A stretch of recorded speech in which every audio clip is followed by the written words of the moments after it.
بسم اللہ الرحمن الرحیم۔ السلام علیکم معزز ناظرین۔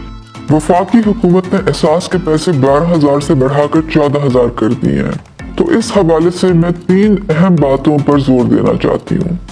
پہلی تو اہم بات یہ ہے کہ احساس کفالت کے 14,000 کے ساتھ ساتھ جن خواتین کے بچے احساس تعلیمی وظائف لیتے ہیں ان خواتین کے پیسے 14,000 سے بھی زیادہ حکومت بھیجتی ہے۔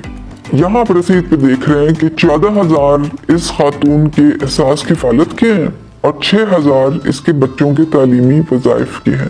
تو اس لیے میں آپ سب سے کہنا چاہتی ہوں کہ جب بھی آپ رقم وصول کریں تو آپ جو کمپیوٹرائزڈ رسید ہوتی ہے، جس مشین پر آپ انگوٹھا رکھتی ہیں اسی مشین سے کمپیوٹرائزڈ رسید نکلتی ہے، وہ آپ دکاندار سے ضرور لیں اور رقم کو گن کر یہ تسلی کر لیں کہ جو رقم کمپیوٹرائزڈ رسید پہ لکھی ہوئی ہے وہی رقم آپ کو دی جا رہی ہے۔ اگر آپ کو پیسے دیتے وقت کوئی بھی آپ کو ہاتھ سے لکھی ہوئی رسید دے تو آپ اس کو قبول نہ کریں اور آپ پیسے دینے والے کو یہی کہیں کہ وہ آپ کو کمپیوٹرائزڈ رسید دے تاکہ آپ کے پیسے کوئی کاٹ نہ سکے۔ دوسری اہم بات جو میں کہنا چاہتی ہوں وہ یہ ہے کہ ہمارے نوٹس میں یہ بھی آیا ہے کہ دکاندار خواتین کے انگوٹھے لگوا لیتے ہیں اور ان سے کہتے ہیں کہ پیسے لینے کے لیے کل آؤ۔ یہ بالکل ناجائز ہے۔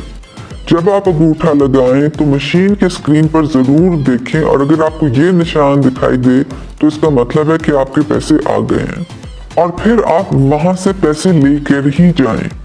اپنا شناختی کارڈ کسی کو مت دیں۔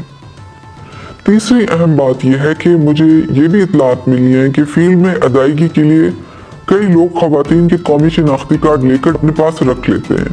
یہ بالکل غلط ہے اور ایسا کرنے کی کسی کو اجازت نہیں ہے۔ آپ اپنا شناختی کارڈ کسی کو بھی مت دیں، جب دیں تو اسی وقت انگوٹھا لگائیں، اسکرین پر دیکھیں کہ نشان کیا آ رہا ہے اور کمپیوٹرائزڈ رسید مانگیں اور کمپیوٹرائزڈ رسید پہ دیکھیں کہ کیا لکھا ہوا ہے اور پورے پیسے گن کے وہاں سے جائیں۔ جو بدعنوان عناصر لوگوں کے پیسے کاٹتے ہیں ان سے میں یہ کہوں گی کہ اللہ کا خوف کریں اور لوگوں کی آہ سے بچیں۔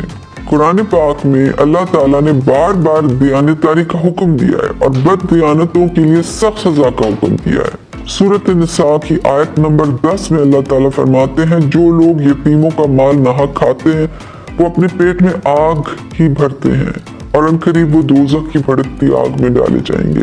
سورۃ الاعراف کی آیت نمبر 85 میں ارشاد باری تعالیٰ ہے پس ناپ تول پورا کرو، لوگوں کی چیزوں میں کوئی کمی نہ کرو۔ ایک اور مقام پر سورۃ المطففین کی آیت 1 تا 6 میں اللہ تعالیٰ نے واضح الفاظ میں انسان کو خبردار کیا ہے کہ تباہی ہے ناپ تول میں کمی کرنے والوں کے لیے۔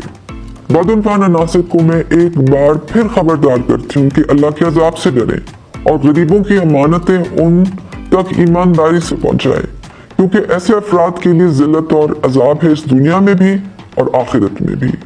امید کرتے ہیں آپ کو یہ ویڈیو اچھی لگی ہوگی۔ ویڈیو اچھی لگی تو لائک ضرور کر دیں۔